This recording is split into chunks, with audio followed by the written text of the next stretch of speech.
هدیه یاشار همشیره اولگل پشه خو و نو پیکرانجی چه دیگه.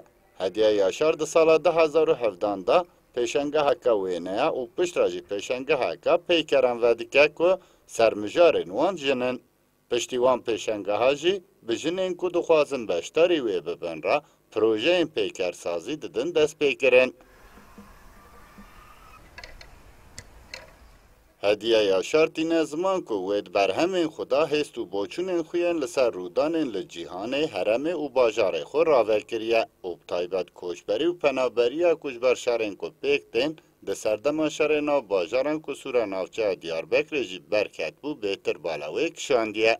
و جوخارا وک مجار بجارتنه. Serginin son çalışması ve kadınlar diye bir... Demakumun peşange xaya bi navê û jin vekir, bi taybet ji aliyê jinan ve gelek balkişand. Li derdorê me şer diqevimî û bi hezaran welatî penaber û koçber dibûn. Di ser mêran de behskirin ji min re sar hat. Di ser zerokan de jî vek ajîtekirin hat. Loma jî min di ser jinan de, di vêne û peykeran de hest û boçûnên xwe yên li ser penaberan hinand. Niha em bi jinên ku pîşeyên wan cuda re ne. Peykeran çê dikin û bi duhatiya wan jî em ê piştgiriya penaberan bikin. Hemû hevpişkên çalakiyê jinin û çarçoveya projeya penaberî û jin da 18 ji wan rastewxwe teqrîben 5 jin piştgirî kirine. Seher Kaktaşî nörolog ango doktora mêjiye û ew jî 2 salek û beşdarî projeyê bûye.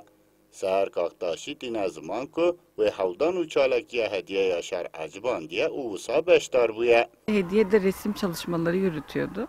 Pêşangeha Hediye gelek balkêş bû û dema ku behsa projeyeke wiha kir jî ez bi kêfxweşî beşdar bûm. Li gel gelek astengiyan me projeyê pêk anî û peykerên me amade ne. Em her yek karên cuda dikin. Lê xebatên wiha ji bo tekekesiya me jî vek terapiyê ne. Hediye Yaşar tîne ziman ku ew dixwaze herkes bi hêst û hesrên xwe bibe hevparekî vê xebatê û mebesta wê jî ew e ku balê bikişîne li ser rastiya penaberî.